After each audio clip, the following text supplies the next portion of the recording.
이런 데는 설교 중에 보기라고 로마서 10장 5절에서 8절 먼저 함께 읽도록 하겠습니다.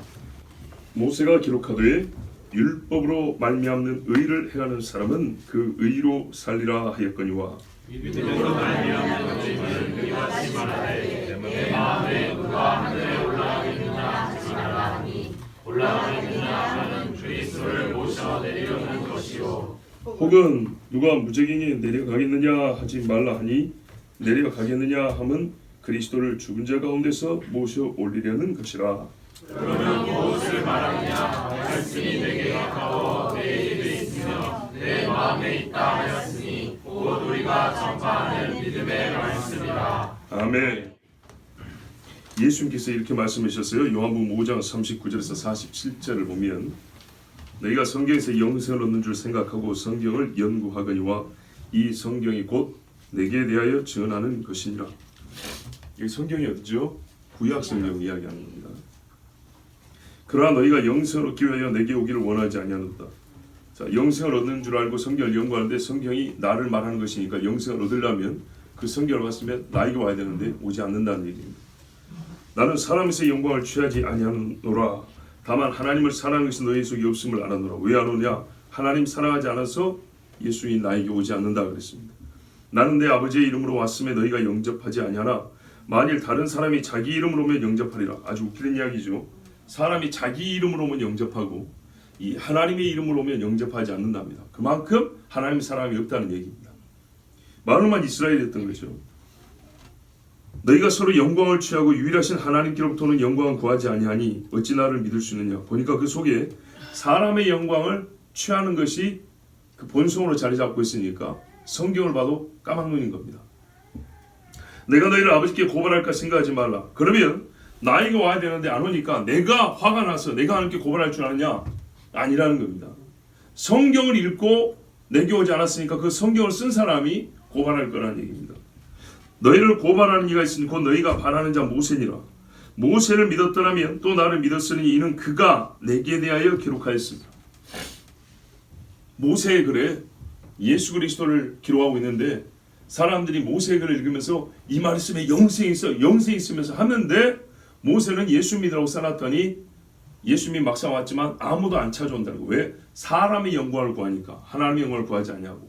자, 그러니까 어떻게 해요? 이 글을 써서 후손들에게 준 모세가 이 백성을 고소할 거란 얘기입니다. 그러나 그의 글도 믿지 아니하거든 어찌 내 말을 믿겠느냐 하시니라. 자, 그러니까요. 너희가 그의 글도 믿지 아니하여.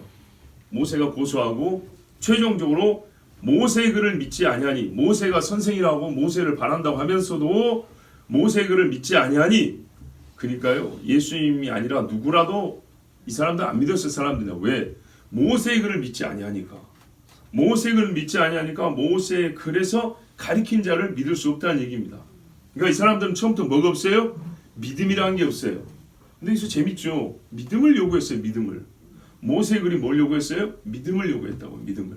모세의 글을 믿으면 예수를 믿을 수 있다고 그랬어요. 예수님이. 근데 모세의 글도 안 믿으니까 나를 안 믿는다는 거예요. 그런데 너희가 말로는 모세가 우리 선생이라고 하니 모세 입장에서 얼마나 어처구니가 없겠어요?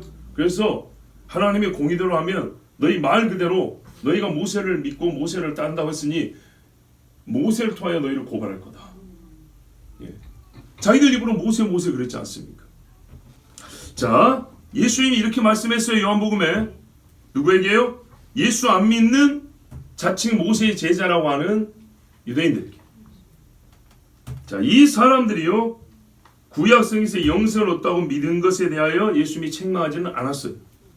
그렇죠? 예수님이 너희를 멍청하게 어떻게 구약성경을 읽으면서 여기서 말하는 성경 구약이니까요. 영생을 얻는다고 생각하냐? 말도 안 되는 소리를 하지 마라. 이렇게 말하지 않았어요. 그걸 책망한 게 아니고 영생을 얻는 줄 알고 믿었으면 읽었으면 나를 만나야지. 무슨 말인지 이해되시죠? 어떻게 구약성경에서 영생을 찾았단 말이냐 이 바보들아. 이런 말 한 게 아니라고요. 이걸 부정하지 않았다고요. 그 성경이 예수 그리스도를 말하고 있기 때문에 그 성경이 예수를 말하고 있기 때문에 즉 구약 성경을 바로 읽고 믿었다면 예수를 믿을 수가 있습니다. 자, 오늘 말씀은요, 로마서와 신명기를 같이 보기 때문에 여러분에게 이 한 시간에 듣는 족족 이해가 안 될 수도 있어요. 그래서 녹화가 되니까 나중에 다시 한번 들어보고 멈춰보고 생각해보고 또 들어보고 이런 식으로 하십시오. 여러분, 학교 선생님 수업도 이 땅에서만 써먹는 학교 선생님 수업도 녹음해서 녹화해서 보고 또 듣고 또 듣고 하죠. 하나님 말씀도요, 우리가 함께 연구하기 시작하지 않으면 저는 연구가 끝난 상태에서 말씀드리기 때문에 여러분 현장에서 똑같은 속도로 이해가 안 될 수도 있어요. 예수님의 제자들도 예수님이 설교할 때 현장에서 이해가 안 돼가지고 또 듣고 한 것처럼 그럴 수 있어요. 그러니까 여러분, 이 시간에 다 이해가 안 됐다 해서 어렵네, 뭔데 있네 그러지 마시고, 여러분 예수님 당시에도 그랬으니까 요즘에는 얼마나 좋습니까? 녹화가 되니까 다시 들어보십시오. 자, 구약 성경을 바로 읽고 믿었다면 예수를 믿을 수 있습니다. 여러분 잘 들어보세요.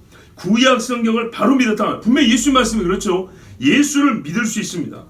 구약 성경이 하는 말이 예수를 믿어야 영생을 얻는다고 말했기 때문입니다. 그러니까 예수를 말하고 있지 않다면 무엇 때문에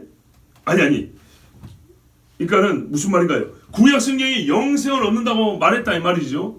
그 말은 곧 예수님을 말하고 있다는 얘기인데, 만약에 여러분 구약 성경이 하는 말이 예수를 믿어야 구원을 얻는다, 이 말이 만약에 구약 성경이 없었다면 예수님이 이런 말씀을 하실 수 있을까요?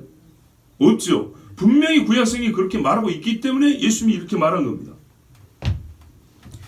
자,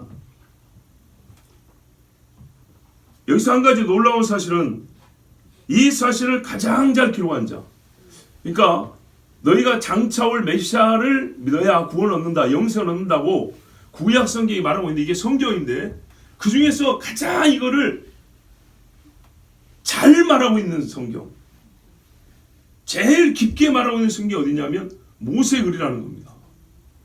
그러니까 예수님이 있잖아요. 모세의 글에 이랬어요. 구약 성경에 시편도 있고 선지자도 있는데 유독 맨 앞에 있는 모세글, 제일 거리가 먼 것 같은 모세글을 얘기했다는 겁니다. 이게 놀라운 점이죠. 자, 46절을 한번, 요한복음 5장 46절을 보면 이렇게 돼 있어요. 모세를 믿었다라면 또 나를 믿었으니 이는 그가 내게 대하여 기록하였습니다. 다른 버전은 이는 모세가 나에 관하여 기록하였으므로 너희가 그를 믿었다라면 너희가 나를 믿었을 것이기 때문이라. 그러나 나를 안 믿는다는 것은 모세글도 안 믿었기 때문에 그런 것이니 모세가 너희를 고소할 거다. 자, 모세가 검사하고 증인되는 겁니다. 왜요? 모세 본인이 준 율법을 믿지 못했기 때문입니다. 믿어야 했는데 믿지 못했기 때문에. 율법을 믿었으면 예수 메시아를 분명히 믿을 수 있습니다.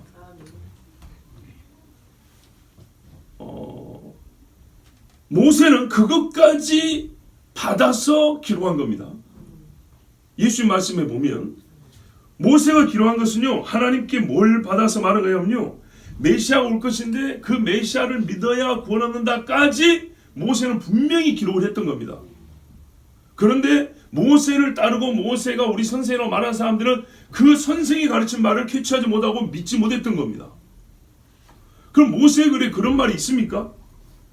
있잖아요, 여러분. 있잖아요. 창세기 3장을 봐도 있잖아요.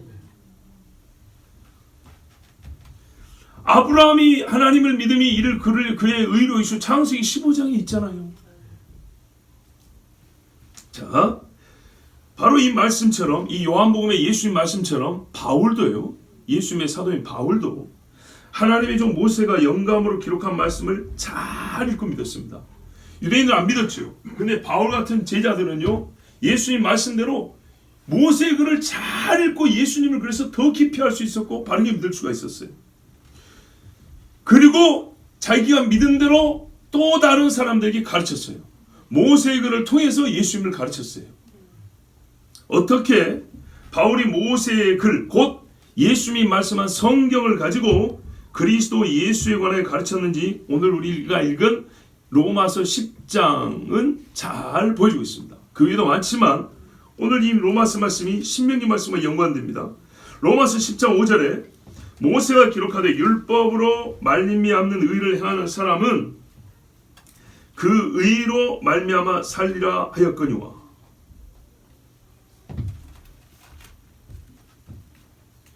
바울은요 지금 유대인의 구원이라는 큰 주제를 말하고 있습니다. 9장, 10장, 11장. 그렇죠.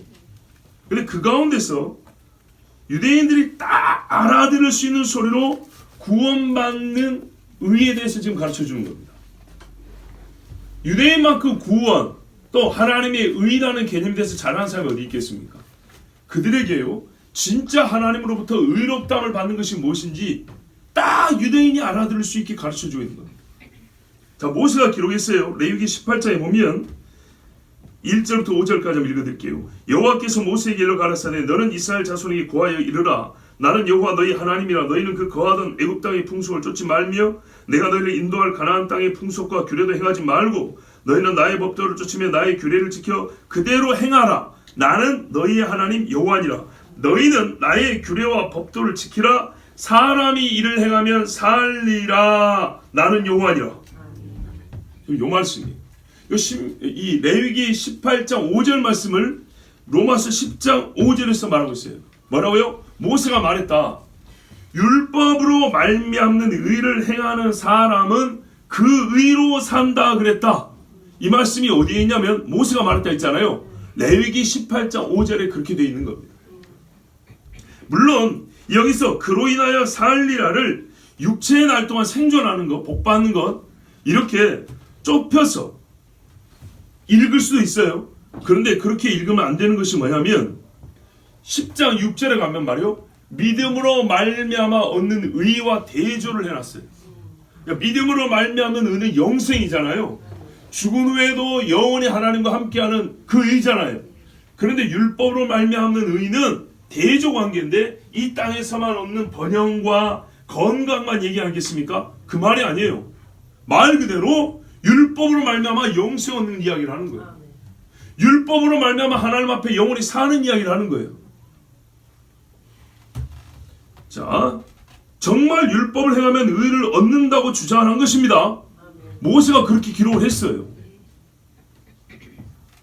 분명히 뭐라고요? 율법을 다 행하면 영생한다. 하나님 앞에 산 자가 된다고 분명히 기록을 했어요. 그것이 바로 율법을 행함으로 얻는 의입니다. 그런데요, 모세가 이걸 다 알아야 유대인들. 근데 이렇게 말했어요. 믿음으로 얻는 의가 있다. 이 사람들아. 이걸 말해줬어요. 이제 10장 6절입니다. 그러나 믿음에서 나오는 의, 믿음으로 말미암는 의는 이같이 말하되, 다르게 말한 겁니다. 네 마음에 누가 하늘에 올라가겠느냐 하지 말라 하니 올라가겠느냐 하면 그리스도를 모셔 내리려는 것이요. 자, 지난 금요일날 이 본문 우리 신명기에서 봤죠. 신명기 말씀을 일단 설교를 했습니다. 다시 한번 보면요. 믿음으로 말미암는 의는요 우리에게 이렇게 말하는데 되묻는데요. 누가 하늘에 올라가겠느냐 이렇게 하지 마라 그런데요. 이딴 소리를 하지 마라 그런데요. 믿음으로 말미암는 의는 무슨 뜻이냐 하면 어떤 사람이 의를 얻기 위해서는 하늘에 올라가서 의를 취하여 내려와야 되니까 그렇게 할 수 없다는 핑계를 대지 말라는 겁니다. 의가 하늘에 있으니까 사람이 저기 올라가서 의를 따와야 되는 것처럼 말하지 말라는 겁니다. 무슨 뜻이요? 하나님이 줬으니까 네가 올라서 따올 필요 없다 이 말입니다. 자, 너보고 하늘에 올라가서 그리스도를 끌어내려오라고 하지 않는다는 겁니다. 믿음으로 말미암는 의는. 그리스도가 혼자 못 내려오니까 사람이 네가 올라가서 그리스도를 데리고 내리고 와서 그로 하여금 중보자의 직무를 하게 해라. 이런 고생을 믿음으로 말미암는 의는 너에게 시키지 않는다 이 말입니다. 그래서 그런 말 하지 마라 그런데요. 믿음으로 말미암는 의는 그딴 소리 하지 마라 그런데요. 그게 왜 그러죠? 그리스도가 알아서 내려오셨으니까. 내가 끌어내린 게 아니라 본인이 자원하여 내려오셨고 하나님 앞에서 서로 약속의 기쁨으로 내려오셨고 즉 성육신을 하셨기 때문에 내가 예수로 하여금 육신 입고 내려오시오 이딴 소리 할 필요 없다 이 말입니다. 이런 고생을 사람이 할 필요가 없다고요. 그리스도는 하나님 아버지께서 친히 이 땅에 보내셨고 말씀이 육신이 되어 우리 가운데 나타나셨지 내가 모셔오는 것이 아닙니다. 믿음으로 말미암는 의는 하나님의 은혜로 하늘로부터 내려옵니다. 어려워서 못 온다고 핑계하지 말고 네가 하늘에 올라와서 따오라 소리 하는 게 아니고 내가 내려가서 나타날 테니까 너는 보고 믿으라 그 말이에요. 아멘. 요게 믿음으로 말미암는 의라는 겁니다. 또 말해요. 7절에 혹은 누가 무정행에 내려가겠느냐 하지 말라 하니 어떤 이가 왜 이딴 소리 하면 내려가겠느냐 하면 그리스도를 죽은 자 가운데서 모셔 올리려는 것이라. 여기 또 이상한 소리를 하는 은혜 거부자들이 있어요. 뭐라 그럽니까? 누가 무정행에 내려가겠느냐, 누가 의를 얻으려고 무정행까지 가겠느냐, 아 그러니까 나는 못 가겠다, 그 의 안 얻고 말겠다, 이런 이상한 소리 한다는 거예요. 이게 무슨 말이에요? 복음 안 듣는 사람이 하는 괴악한 핑계들이 많죠. 정말 말도 안 되는 이야기들 많죠. 자, 어찌할 수 없는 방식으로 예수를 믿으라고 하니, 무정행까지 가서 예수를 데리고 와서 믿으라고 하니, 아유 그렇게 어떻게 예수를 믿겠어요? 나는 그런 예수 못 믿어요. 이렇게 말한다는 거예요. 자, 생각해보세요. 무슨 수로 지옥에 내려서 예수님을 끌어올리겠습니까? 이거는 부활을 두고 하는 말입니다. 죽은 자를 어찌 믿을 수 있습니까? 죽은 자의 곳 스올 무정행에 가서 데리고 올라와서 믿어주어야 합니까? 그런 신을 어떻게 믿습니까? 이것이 믿지 않는 자들의 핑계입니다. 정말 초극단의 악조건을 핑계로 씁니다. 이때 하나님이 말씀합니다. 야, 죽은 자들 가운데 부활도 내가 시켜준다. 너는 부활한 자를 믿으면 돼. 네가 부활시키고 지옥에서 끌어올 필요 없고 내가 끌어올려 줄 테니까 너는 그 부활한 몸을 믿으면 돼. 이렇게 말씀한다는 거예요. 뭐가요? 믿음으로 말미암는 은혜. 성육신도 하나님이 내려주시고 부활도 하나님이 끌어올려 주시고 인간으로서 이해할 수 없는 일, 절대 불가능한 일 하나님이 해줘서 네 손에 딱 쥐어주고 네 눈앞에 쏘줄 테니까 너는 보고 믿으면 돼. 아멘. 이게 믿음으로 말미암는 의라는 거예요. 이야. 그럼 결론이 뭐죠? 무정행이라는 데는 죽어서 가는 데잖아요. 그죠? 죽어서. 너보고 죽어서 예수 믿을 소리 안 하고 살아서 믿으라고 하니까 너는 내가 내려주시니 끌어올려 살려주신 이를 믿으면 된다는 게 믿음으로 말미암는 의입니다. 자, 예수 믿고 하나님의 의를 얻는 길은 그 방법 자체는 굉장히 쉽다는 겁니다. 어려운 거는 마음을 여는 게 어렵지 하나님이 만드는 길 자체는 매우 쉽다는 겁니다. 어려운 것도 아니요 먼 것도 아니요 네가 할 수 없는 일을 시키는 것이 아니다. 너보고 그리스도에 관해서 뭘 보태라고 해라고 말한 적이 없다. 그리스도를 움직이고 그의 의지 박약까지 그 안 내려오겠다는 분을 말이야 억지로 막 끌어내면 책임을 지라고 그렇게 말한 적이 없다. 오직 너는 하나님이 친히 베푸시는 그리스도의 구속사역을 믿으면 의롭다함을 얻는다. 이것이 믿음으로 말미암는 의입니다. 자, 그러면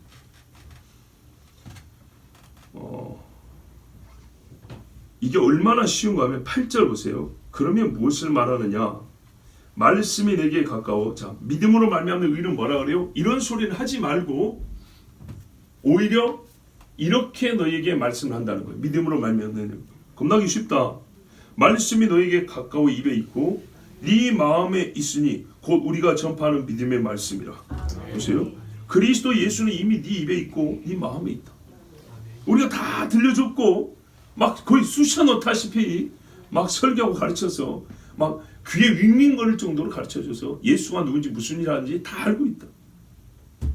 그가 성육신을 입고 십자가에서 대수의 죽음을 겪으셨고 부활하사 지옥 문을 여시고 살아나셨다. 우리 앞에 변화된 육체로 나타났다. 증거를 다 했다.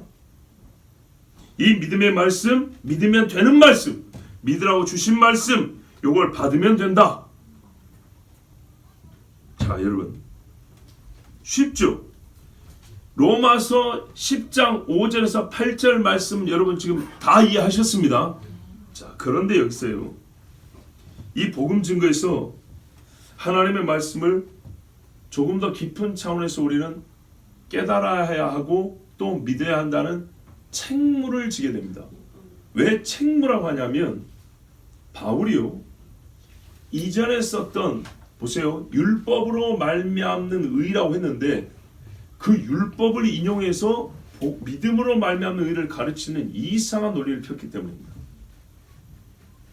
10장 6절에서 8절이 이렇게 믿음으로 말미암는 의는 쉽고 가깝다고 말하는데 그걸 설명하기 위해서 신명기를 끌어다 썼다는 얘기입니다.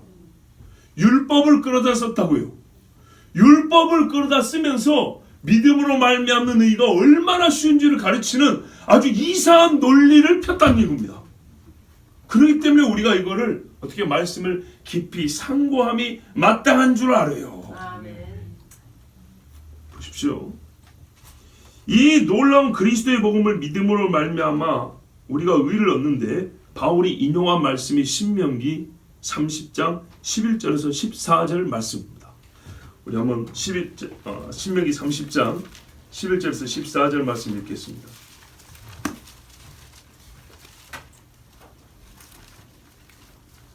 바울이 한 말을 그대로 볼 수가 있습니다.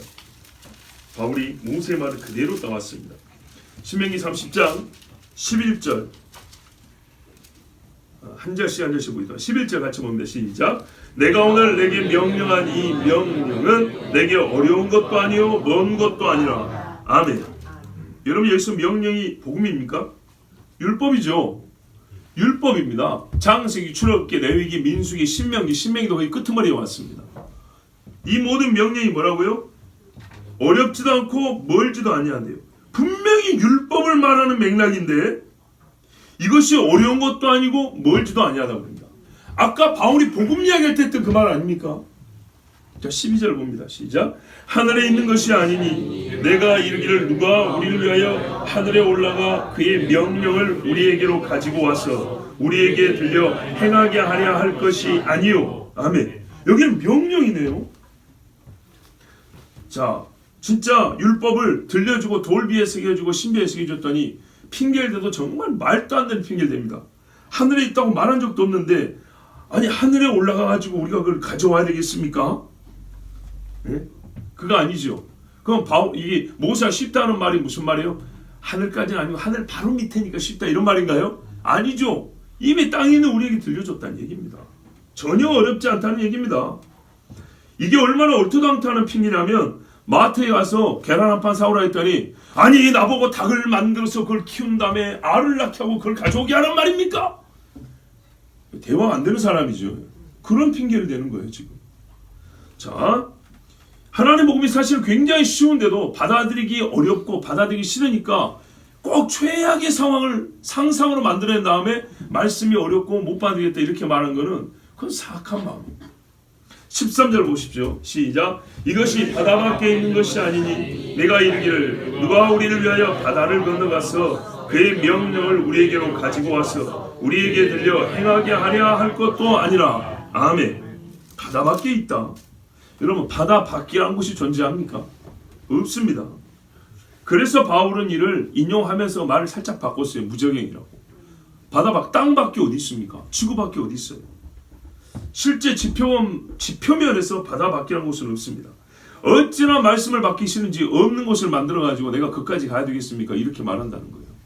율법 시대나 복음 시대나 똑같아요. 핑계는. 자, 아무리 노를 젓고 돛을 달아 나아가도 도달할 수 없는 것을 상정한 다음 거기에 명령이 있으니 그것을 가져와서 지키는 일은 불가능하다고 말하는 자들에게 모세는 14절과 같이 대답을 했어요. 자, 같이 봅니다. 시작. 오직 그 말씀이 내게 매우 가까워서 내 입에 있으며 내 마음에 있은즉 내가 이를 행할 수 있느니라. 아멘. 이미 있다 그랬죠. 있으니 내가 그것을 행할 수 있느니라. 다른 번역에는요. 조금 더 바른 번역에는 이렇게 돼 있어요. 이 번역이 중요한데 너의 마음속에 있으니 네가 그것을 실행할 수 있게 하려 함이라. 하나님이 명령을 실행할 수 있게 하려고 처음부터 어디다 줬냐면 여기 담아주고 여기다 담아줬다니. 자, 여기서 우리는요 이 14절 말씀의 이중 맥락성을 깨달아야 합니다. 분명히 이 말씀은 율법에 관하여 주신 말씀이에요. 쉽다고. 그런데 바울은요 믿음으로 말미암는 의가 율법으로 말미암는 의보다 쉽다고 말할 때 이 말씀을 썼어요. 굉장히 이거 난해합니다. 이해하기가 어렵습니다. 그래서 여러분 이제부터 제가 여러분이 드리는 말씀을 잘 들어야 됩니다. 분명히 모세는요 신명기에서 율법을 선포하고 이를 행하는 자가 복을 받고 행치 않는 자는 저주를 받는 것을 가르쳤습니다. 지금까지 앞에 28장도 보세요. 저주 그렇죠? 엄청나게 보세요. 뭘 안 하면요, 율법을 안 지키면 저주라니까요. 안 지키면 저주. 왜? 불의한 거니까. 율법을 지키면 복을 받는. 왜? 의로운 거니까. 매우 쉽죠. 율법은 그 자체 의로운 겁니다. 의로운 거. 자, 15절 이하를 보세요. 얼마나 이게 정확한 말인지.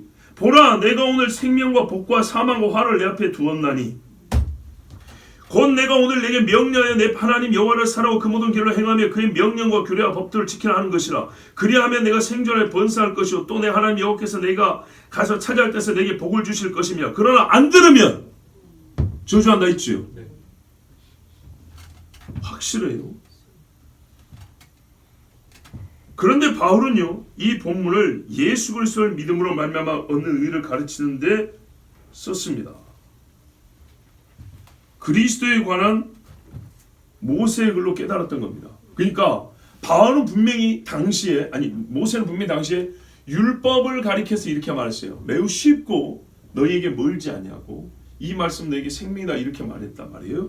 근데 바울은요, 이 말씀의 그 깊이를 깨달았어요. 그래서 이거를 어떻게 썼냐면 예수 그리스도를 믿음으로 말미암아 얻는 의를 설명할 때 이 말씀을 갖다 썼다고요. 그래서 이중맥락성이라는 거예요. 성경에 그리 말하겠다는 원래 이 말씀이, 신명기 이 말씀이 율법에 관하여도 맞는 말씀이고 복음에 관하여도 맞는 말씀이었다 이런 말입니다. 근데 바울은 요거를 깨달았다는 얘기예요. 뭐 우리도 당연히 깨달아야겠죠. 왜? 사도가 그렇게 깨닫고 가르쳐줬잖아요. 자, 천천히 신중하게 이 말씀을 상고해 보겠습니다. 신명기 말씀이 주의 명령인 율법을 지키는 것이 어렵지 않고 멀지 않다는 것을 말하고 있으므로 이는 율법을 지키라 그리하여 하나님의 복과 생명을 받으라는 말씀으로 있는 것이 맞습니다. 따라서 레위기 18장 5절 너희는 나의 규례와 법도를 지키라 사람이 이를 행하면 그로 인하여 살리라 나는 여호와니라와 대립되는 말씀이 아니라 같은 방향에 서 있는 말씀입니다. 그렇죠? 율법을 지키면 산다는 레위기 말씀과 신명기에 말씀을 지키면 복을 받는다, 산다라는 말씀은 같은 방향에 서 있는 겁니다. 그런데 바울은 신명기 말씀과 레위기 말씀을 대립구도로 놓고 율법으로 말미암는 의와 믿음으로 말미암는 의를 가르쳤습니다. 자, 보십시오. 시간이 참, 보십시오. 잘 보세요. 레위기 18장 5절에 율법을 행하면 그 의로 산다고 되어 있어요. 신명기 30장도 이 명령과 규례가 너에게 어려운 것도 아니고 가까운 데 있으니까 지키면 산다고 이렇게 했어요. 같은 편에 있다는 얘기입니다. 그런데 로마서에 가면 레위기 18장 5절을 띈 다음에 율법으로 말미암는 의 해놓고 신명기 30장을 요리 갖고 간 다음에 믿음으로 말미암는 의 갖고 서로 대립을 시켜놨다고요.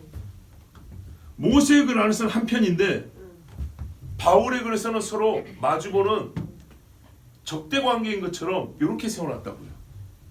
이게 얼마나 희한한 일입니까? 굉장히 놀랍죠.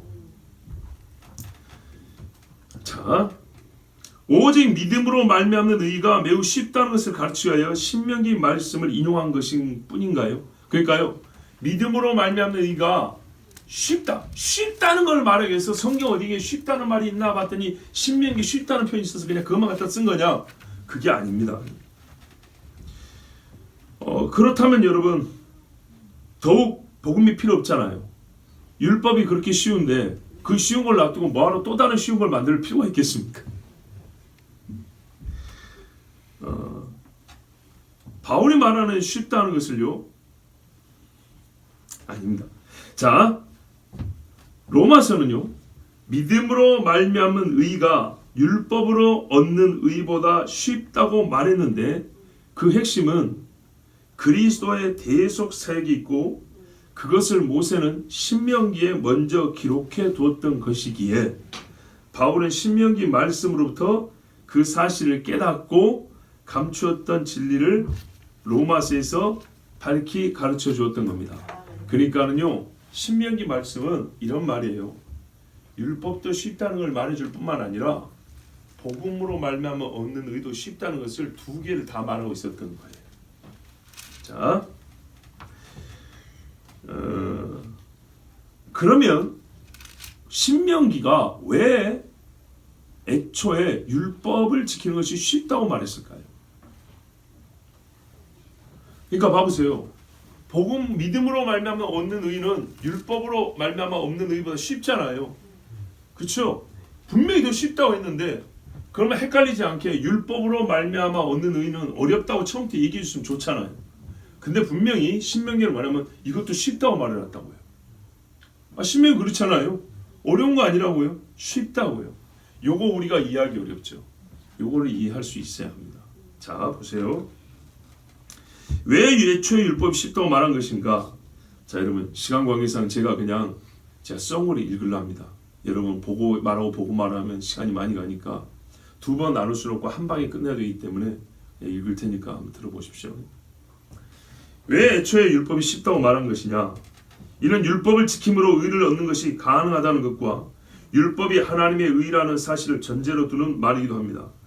자, 다시요. 율법이 왜 애초에 쉽다 그 말이냐? 율법을 지킴으로 의를 얻는 것이 가능하다. 그리고 율법이 하나님의 의라는 것이 전제된 겁니다. 율법이 하나님의 의도 아니고 율법을 지킴으로 의를 얻는 것이 가능하지도 않다면 굳이 율법을 지켜서 의를 얻는 게 쉽냐 이런 말 할 필요가 없죠. 전제는 겁니다. 율법이 하나님의 의고 율법을 지킴으로 의를 얻는 것이 가능하다. 이게 무슨 말이냐? 로마서 7장 7절 17절을 보면 그런즉 우리가 무슨 말을 하려 율법이 죄냐? 그럴 수 없느니라. 율법으로 말미암지 않고는 내가 죄를 알지 못하였으니 곧 율법이 탐내지 말라 하지 아니하였다면 내가 탐심을 알지 못하였으리라. 생명에 이르게 할 그 계명이 내게 대하여 도리어 사망에 이르게 하는 것이 되었도다. 이러보건대 율법도 거룩하며, 제가 지금 중간중간 읽는 겁니다. 율법도 거룩하며 계명도 거룩하며 의로우며 선하도다. 그런즉 선한 것이 내게 사망이 되었느냐? 그럴 수 없느니라. 오직 죄가 죄로 드러나기 위하여 선한 그것으로 말미암아 나를 죽게 만들었으니 이는 계명으로 말미암아 죄로 심히 죄되게 하려 함이니라. 우리가 율법은 신뢰한 줄 알거니와 나는 육신에 속하여 죄 아래 팔렸도다.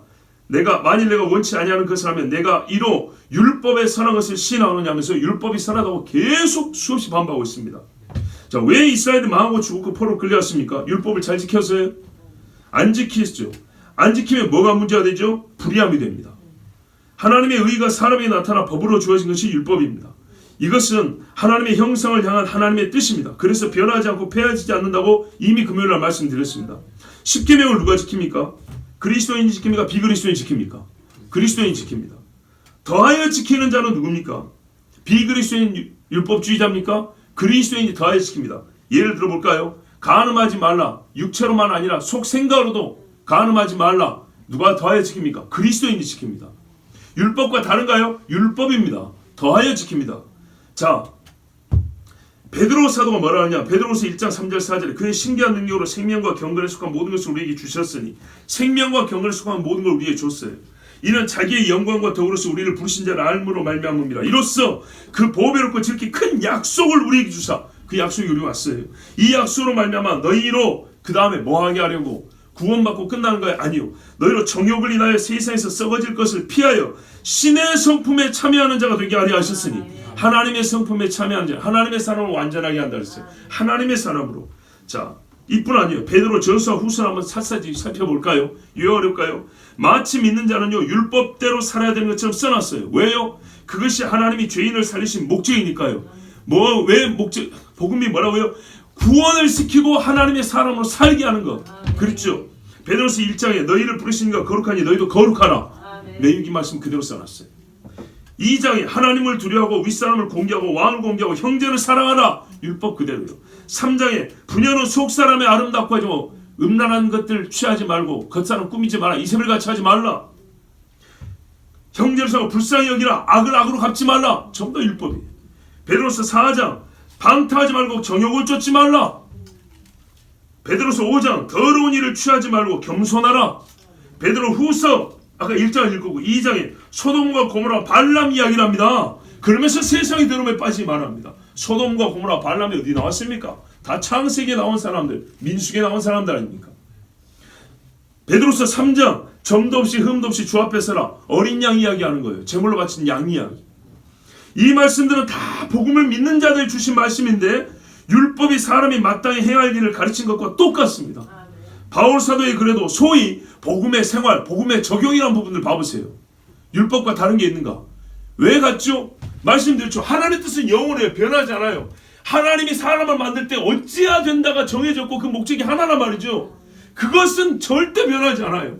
그걸 처음부터 타락한 인간들에게 가르쳐. 네가 어떻게 타락했냐? 원래 모습이 무엇이냐? 원래 하나님의 사람을 어떻게 살아야 되냐? 율법에 가르쳐 있단 말이에요. 우상 숭배하면 안 되고요. 간음하면 안 되고, 살인하면 안 되고, 거짓말하면 안 된다고요. 요한계시록 거짓말하는 습격자가 우상 숭배자들은 성전에 들어가지 못한다고 되어 있지. 전부 율법이 명하는 당인으로서 행해됩니다. 마땅히 해야 된다는 겁니다. 아까 말씀드린 대로 예수님이 간음하라 했습니까? 율법과 반대된 얘기했습니까? 복음이니까? 아니죠. 더 엄격하게 말했죠. 생각으로도 음욕을 품지 말라 그랬어요. 그리스도인은 더 지킬 수 있고 그래야 합니다. 왜요? 하나님에 향한 사랑에는 그 사람에 향한 뜻은 변함이 없고 하나님 한 번 말씀이 영원한데 우리는 다요 뭘 받았어요? 성령을 받았기 때문에 더 할 수 있는 거예요. 성령이. 성경은요 율법을 지켜라 그리하면 의를 얻으라고 분명히 말했습니다. 그런데 지킬 수 있습니까? 못 지킵니다. 그러니까 못 지키니까 예수가 왔습니까? 그런 논리가 아닙니다. 처음부터 하나님의 아들 예수를 보내시려고 하나님이 작정했어요. 그래서 창세전에 그리스도 안에서 우리를 택했다 그랬어요. 율법 안에서 택한 게 아니라. 다만 예수를 보내시기 전에 하나님이 정한 때가 있는데 그 전에 해야 할 일이 있는 거예요. 율법을 먼저 줬는데 이게 안 되니까 다음 타자로 예수를 보낸 게 아니라 원래부터 예수를 보낼 것인데 그 전에 하나님이 줄 것으로 율법을 보낸 거예요. 이 논리가 아주 중요합니다.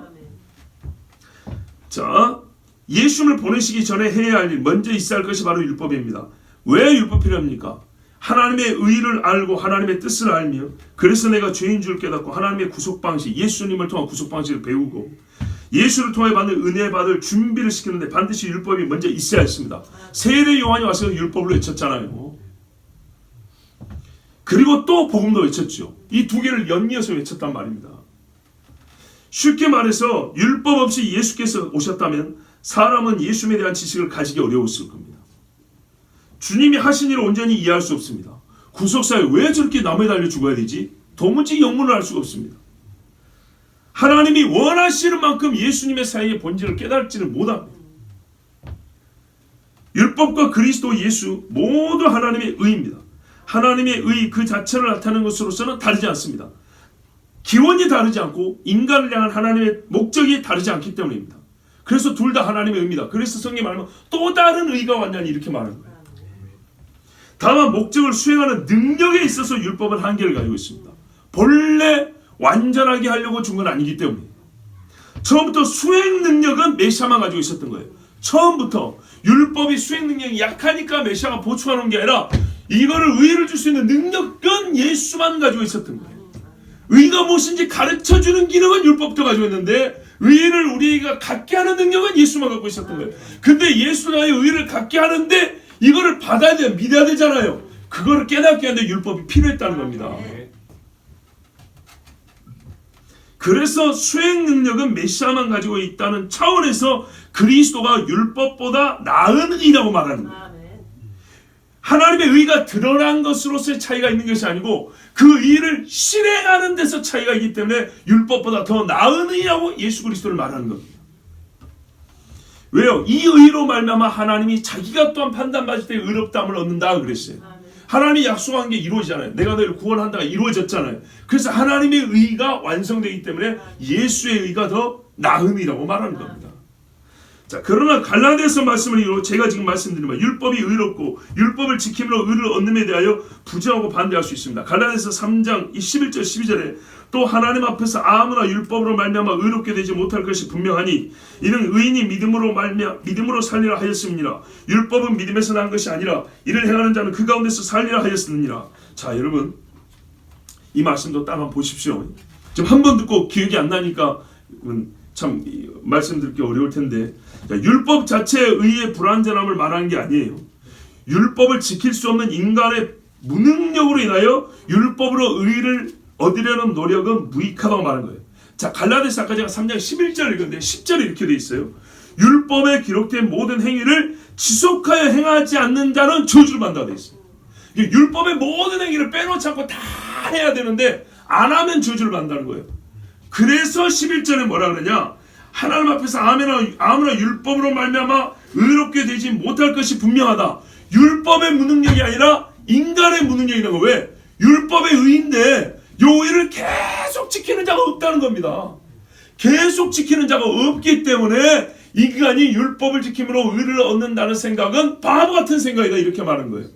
율법이 의가 없어서요? 아니, 내가 무능력하기 때문에. 그리고 율법은요, 나에게 율법을 지키는 능력도 주지 않아요. 의가 뭔지 보여주기만 해요. 의 자체로서만 존재하지 우리가 의를 가까이 하고 얻을 수 있는 능력을 주는 의는 아니라고요. 자, 갈라디아서 3장 10절을 반대로 해서 무슨 말이에요? 율법의 모든 행위를 빠짐없이 계속 행하면 복을 받는다는 얘기입니다. 의를 얻는다는 얘기입니다. 그런데 여러분, 사람은 실제 어떻습니까? 율법을 지키면 지킬수록 의에서 먼 나를 발견하죠. 예, 야고보 사도가 야고보서에 말했죠. 뭐라 했어요? 계명을 지키다 하나를 어기면 전부 다 어긴 것과 똑같다고 그랬어요. 그런데 어떤 인간이 다 지킬 수 있겠어요? 못 지킨다는 얘기입니다. 그런 의미에서 어려운 게 되는 거예요. 그런 의미에서. 자, 여러분 보세요. 본래는요, 사람은요, 행위로 하나님 앞에 죄를 짓잖아요. 그렇기 때문에 이에는 이고 눈에는 누죠. 하나님 법은 그래요. 그게 공이에요. 그래서 행위의 의로움으로 하나님 앞에 의롭다면 얻어야 돼요. 원래 이게 법이에요. 그런데요, 이 일이 불가능하죠. 그래서 하나님이 이걸 가르쳐 줬어요. 행위로 한번 살아보라고. 내가 원하는 의의 기준을 만족시켜보라고. 율법이다. 이게 내 의의 기준을 줬어요. 인간으로서 내 앞에 설 수 있는 의의 기준. 네가 하나님은 아니고 피조물 인간인데 인간으로서 나 하나님이 요구하는 의는 요거야. 이게 표준이라고 딱 가르쳤어요. 알았어요. 근데 어떻게 해요? 화로도 나의 마음이 되었다. 이걸 깨닫는 거죠. 절대 못합니다. 하면은 의를 얻습니다. 근데 할 수 있어요, 없어요? 없다고요. 요 의의 기준에 못 올라가요. 그래서 하나님이 어떻게 했냐? 우리를 또 사랑하시죠. 그래서요, 이 일이 불가능하기 때문에 하나님이 처음부터 자기 아들을 보내려고 했어요. 그러면 자기 아들이 와서 우리에게 뭘 줬죠? 의를 줬죠. 우리는 죄를 전가하고, 그죠? 그러면 그 아들이 주는 의는 뭔가요? 아니, 그 아들이 갖고 있는 의가 뭐냐고요? 그 아들이 자기 의를 우리에게 줬다면서요. 하나님의 의가 아니에요. 이제 잘 봐야 돼요. 아들이 육신에 왔다고요. 사람이 죄책을 진다 했죠. 사람이 갚아야 했죠. 예수께서 뭐 없다고 그랬어요? 죄는 없으시니라. 죄 없는 게 뭐예요? 율법을 어긴 적이 없다는 거예요. 요한일서에 뭐랬어요? 불법은, 죄는 곧 불법이나 법을 어깁니다. 법은 율법이요. 율법을 어긴 게 죄란 말이에요. 예수는 죄는 없으시니라. 흠 없는 어린 양이라. 어린 양이 말하는 거 뭐예요? 하나님 앞에 흠이 없다는 거예요. 흠 없다는 하나님 앞에 의롭다는 거예요. 왜 예수님이 굳이 사람 왔어요? 처음부터 갖고 있는 의로움이 있으면 신성의 의로 그냥 그거 부어져 버리면 되지. 왜 육이 됐냐고요? 인간이라니까요. 인간이 되어서 하나님이 말씀한 율법을 다 지킨 유일한 인간이라고요. 율법을 다 지킨 유일한 인간으로서 바로 그 인간이 나를 위해 대신 죽어준 거예요. 이게 성육신의 비밀이란 말입니다. 인간이 죄책을 져야 한다니까요. 근데 어떤 인간이 대신 죽어지냐고요. 짐승은 대신인데 이거는 모형일 뿐이고 불완전한 것이고 누군가가 대신 줘야 돼. 바로 뭐예요? 피 흘려 대신 준단 말입니다. 피 흘려 살아있는 육체로서. 근데 그 육체가 나를 위하여 대속제물이 되는 건 뭘 조건을 갖춰야 돼요? 흠이 없어야 된다는 거예요. 죄가 없어야 된다는 거예요. 어떤 인간도 아담의 후손이기 때문에 불가능한 거예요. 그래서 예수께서 아담의 씨로 오지 않냐고 하나님의 성령으로 잉태됐단 말이죠. 아담의 씨로 온 사람은 어떻게 해요? 그 자체가 원죄를 갖고 있잖아요. 예수께서 하나님의 영으로 잉태되어서 사람을 살면서 하나님 아버지의 뜻을 다 행하러 왔다 그랬다고요. 이거는 십자가만을 생각하고 단순하게 생각하면 안 돼요. 모든 것을 말하는 거예요. 그는 태어나지 않은 8일 만에 할례를 받으심으로부터 시작을 했어요. 그가 율법 아래에 나신 것은 율법 아래 있는 자를 속하려 하심이라. 율법이 뭐예요? 하나님의 의라니까요. 하나님의 의 안에서 모든 것을 행하고 살았다고요. 성년이 될 때까지. 하나님의 율법이 어린아이에서부터 성년까지 다 요구한단 말입니다. 제사장이 될 때까지 30세가 될 때까지 모든 걸 요구한다고요. 그가요 말하자면 인생의 전체를 하나님의 말하는 영화부터 태아부터 장년의 시까지 전부 다 하나님의 말씀을 성취하고 이루면서 순종하고 살았어요. 그 의를 가지고 그 깨끗한 죄 죽었기 때문에 어떻게 돼요? 우리가 그 의를 전가받는 거예요. 근데 이것을 어떤 원리로 그게 내 것이 되죠? 하나님이 가르쳐줬잖아요. 믿으면 된다는 거예요. 믿으면. 와, 믿으면 이 얼마나 감사합니까? 자, 예수 그리스도 메시아는요 율법에 흠이 없이 전 율법을 다 지킨 자로서 그 일을 믿는 자의 주시로 정했습니다. 하나님이요, 율법은요 네가 다 지키라 그랬어요. 근데 네가 못 지키죠. 대신에 예수님이 다 지켰어요. 할렐루야인데, 근데 그건 그가 지킨 거지 내가 지킨 게 아니잖아요. 항상 말이죠. 밥값을 그가 낸 건지 내가 낸 게 아니라고요. 그가 내서 내가 몰매는 안 말 수 있지만 내가 정직한 자가 되는 건 아니잖아요. 그런데요, 믿음의 원리는 어쩌냐고요? 대신 죽어줄 뿐만 아니라 믿으면요, 내가 죽은 것처럼, 내가 다 지킨 것처럼 하나님이 그렇게 간주해 준다 그랬어요. 여겨 준다고요. 이게 믿음의 원리입니다. 그러니까 믿음이 은혜라고 하는 거예요. 자, 이제 그런 다음에 어떻게 해요? 이제 우리가 하나님의 자녀가 돼서 그 다음에 예수님 말이에요. 율법은 성령을 주잖아요. 근데 예수를 믿으면 뭐래서 성령을 보시죠. 성령을 보니까 이제 하나님의 사람으로 온전하게 살게 돼요. 자, 이걸 이제 바로 신성의 성품이라고 말하는 거예요. 덕의 지식의 절제를, 형제 외를 사랑해, 이게 되는 거라 이 말입니다. 자, 이제 왜 애초에 신명기는 하나님의 계명 곧 율법을 지키는 것이 쉽다 말인지 들을 차례가 됐습니다. 여기까지 율법이 의고 율법을 지키면 의롭다함을 얻는다까지 되어 있는데, 그 다음에 왜 신명기가 율법을 지키는 게 쉽다고 말했는지. 자, 분명 모든 성경은 율법을 지키므로 의를 얻을 자는 없고 이는 인간의 본성상 무능력으로 인하여 절대 불가능한 이름을 여러 번 반복하여 천명해 주었습니다. 그런데 신명기는 이와 반대되는 말을 함으로써 마치 율법을 지킴으로 의를 얻을 수 있는 것처럼 쉽다 그랬으니까요. 이걸 어떻게 이해합니까? 자, 분명한 사실부터 시작하면 쉽습니다. 신명기 본문은 바울에 의해서 그리스도 예수를 믿음으로 말미암아 얻는 의를 설명하는 말씀으로 쓰여졌다. 우리는 그걸 알게 됐습니다. 자, 믿음으로 말미암아 얻는 의를 설명하는 말씀이라는 것을 깨닫게 됐습니다. 신명기는 그 말씀이에요. 그리고 우리는 성경에서 그리스도인은 성령으로 말미암아 율법보다 더한 의로운 삶, 경건한 생활을 할 것을 명령받고 또 행할 능력을 받았음도 읽었습니다. 로마서 8장에 되어 있고 6장에도 나와 있죠. 의의 변기로 드리고 죄와 사망에서 해방되었다고. 자, 바로 그것입니다. 신명기는 애초에 율법이 하나님께서 사람이 주신 의로운 법이요, 이를 행하는 자는 산다고 말하지만 이를 행할 수 있는 때는 그때가 아니라 나중임을 밝혔습니다. 아, 무슨 말이냐면요, 아까 율법이 신명기가 말했어요. 율법을 행하는 것이 쉽다 그랬죠. 근데 요 쉽다는 것을 단순히 쉬운 것이 아니라 왜 쉬운지 복음을 말할 때, 믿음을 말할 때 이 말씀을 썼죠. 그렇죠? 근데 그니까는 못 쉬운 거죠. 율법도 쉽다 하고 또 복음 믿음으로 말하면 쉽다 하고, 근데 또 레위기는 율법으로 말미암아 얻는 의의를 말하고 있지만은 그건 실제로 우리는 불가능하고 어려운데 왜 신명이 쉽다 그러냐? 여기서 놓친 게 있는 게 뭐냐면 때예요, 때. 율법이 우리에게 쉬운 때는 언제냐면요, 율법을 받은 때가 아니에요. 이걸 신명기 자신이 가르쳐주고 있어요.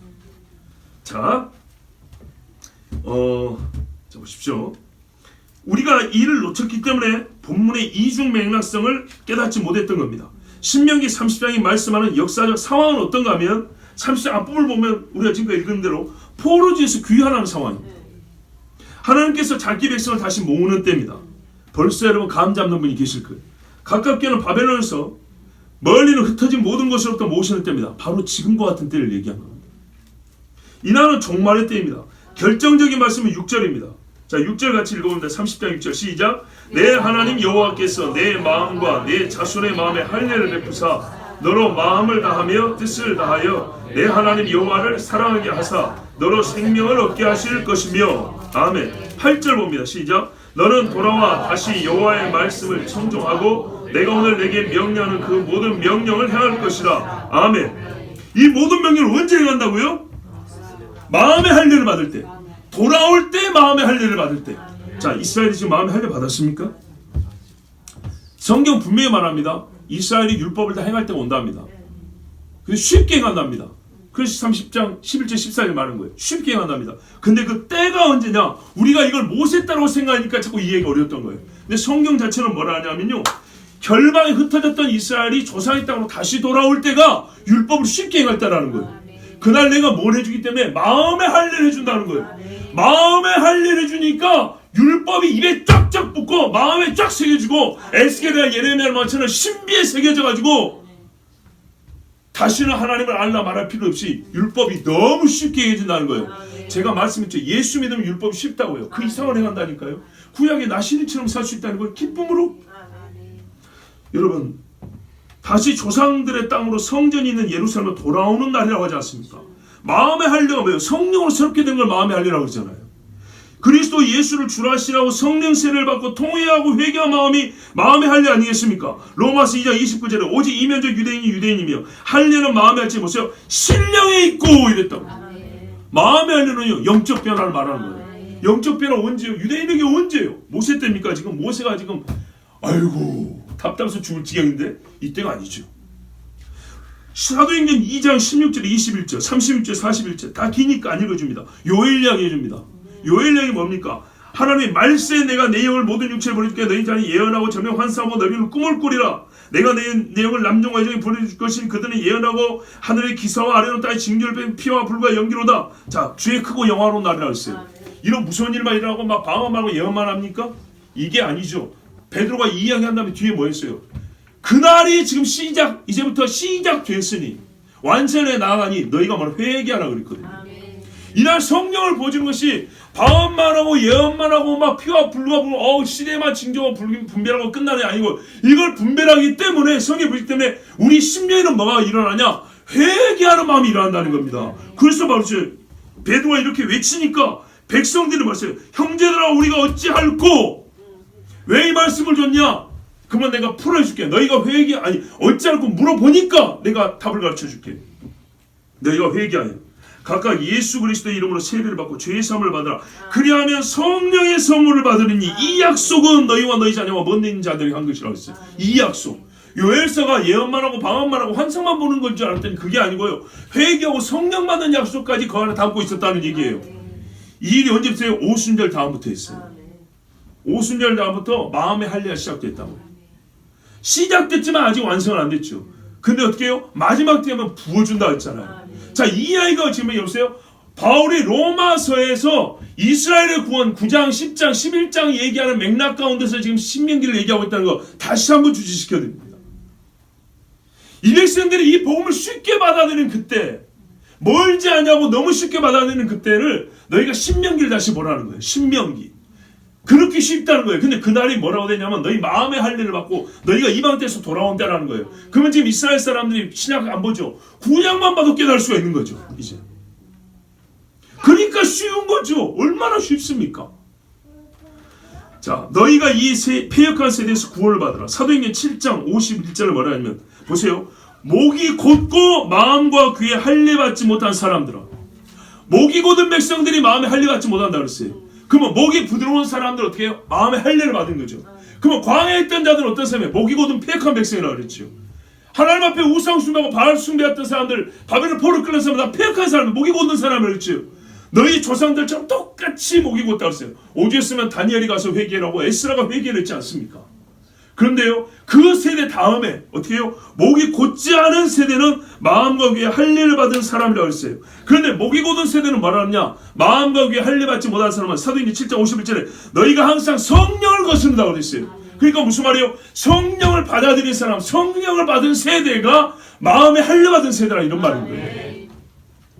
여러분, 이스라엘은 종말에 오순절 날과 같이 성령의 기름 부음을 받습니다. 성령을 받은 날 각 지파가 애곡하여 자기 죄를 회개하는 날, 그때야 진실로 이스라엘은 율법을 다 지킬 수 있게 됩니다. 율법은 그때 지키는 거예요. 스가랴서 14장 12절에 내가 다윗의 집과 예루살렘 주민에게 은총과 간구하는 심령을 부어주리니, 성령이죠.